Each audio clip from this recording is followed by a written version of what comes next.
This is the 8th generation Audi A6. What's new about it? I think the easier question is to ask, what's not new about it? But hey, we here at Kelley Blue Book don't necessarily like things the easy way, so let's have a long chat about it. From the tires up, this A6 is all new. New chassis, new transmission, new exterior design, new interior with new tech, and a 48-volt mild hybrid system operating a belt-driven starter and generator. Even the engine is new. Powering this mid-sized German luxury mobile is a turbocharged 3-liter V6 that's got more torque, which is good, since this A6 put on about 250 pounds over the last generation. Let's just say it's muscle.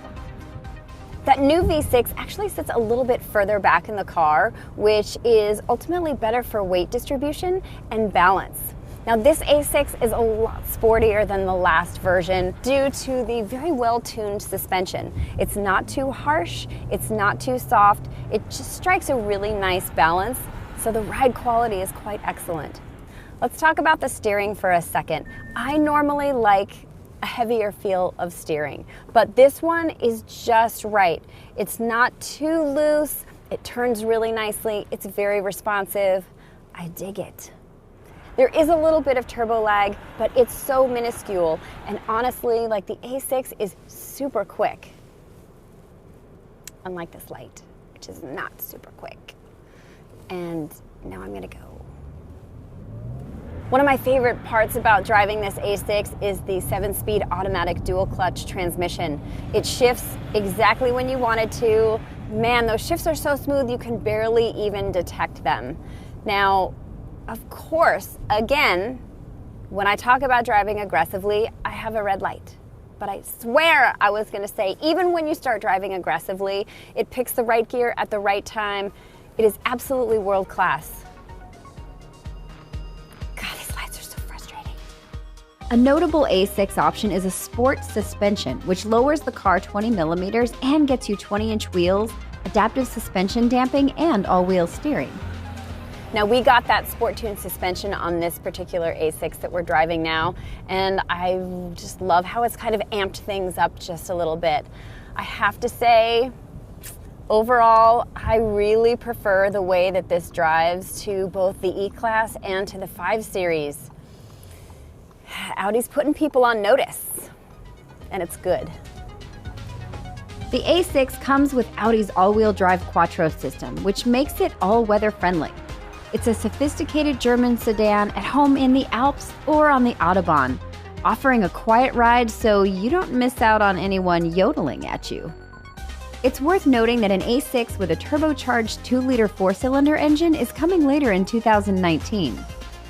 It's good that the A6 offers a spirited drive because its competition aren't exactly wallflowers. Though the Mercedes-Benz E-Class and the BMW 5 Series have both lost a step recently with less than exciting products. Still, theirs is not a competitive set to take lightly. So the chassis is all new as well. It is related to the chassis that rides underneath the larger A8. Now, it is steel and it is robust, but I gotta tell you, it is all the German sexiness that rides on top of it that is really something special.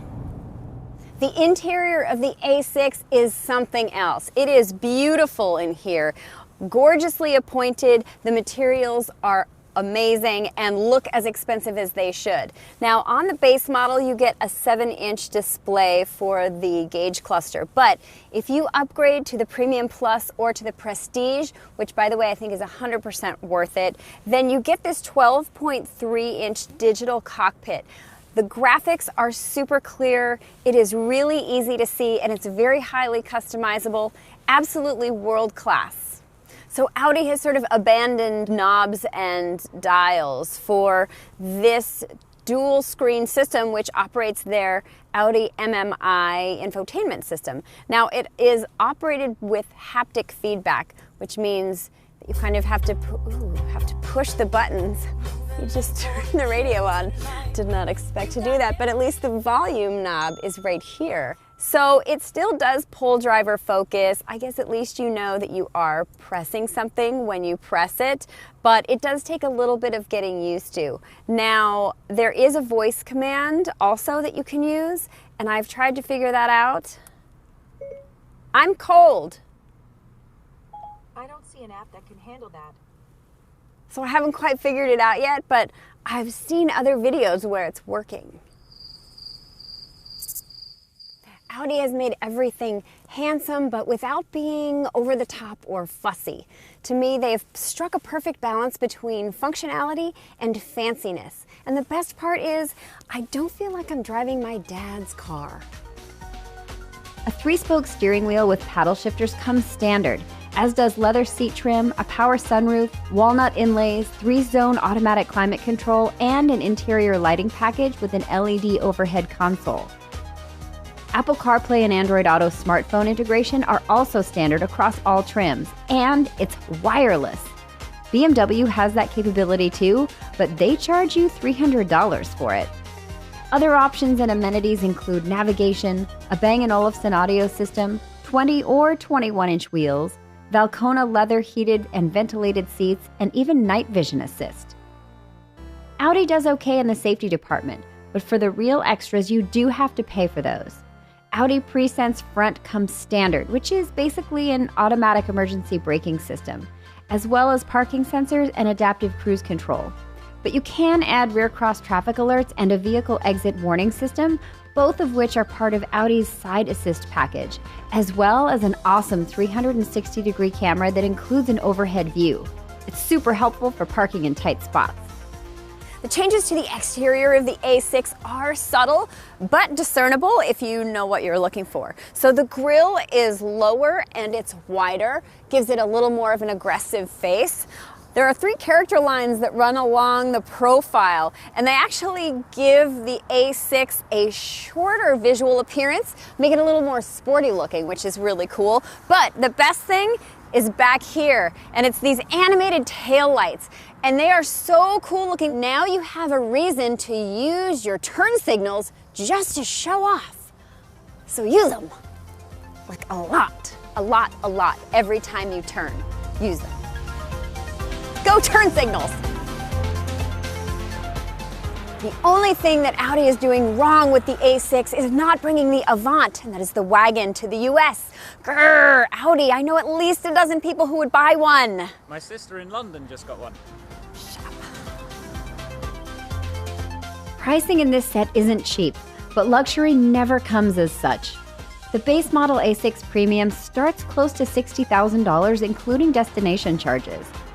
The top-of-the-line Prestige A6 starts around $67,000, but the bullseye might be the A6 Premium Plus model.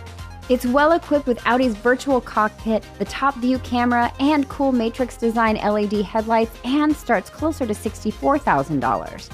Both the E-Class and the 5 Series start lower, but both have more expensive top ends than the A6 on their more track-based high-performance models, which incidentally Audi will have in the S6, but pricing on those wasn't available at the making of this video. EPA fuel economy ratings aren't the worst we've ever seen, but remember, you will need to put premium gas into the A6, so costs could get higher when gas prices do. Overall, Audi has done a great job with their latest sedan. It's got great tech and safety, it's wrapped in a really handsome package, and it is super exciting to drive. Audi is totally stepping up their game, and there is a lot of new here to love. Except, no wagon.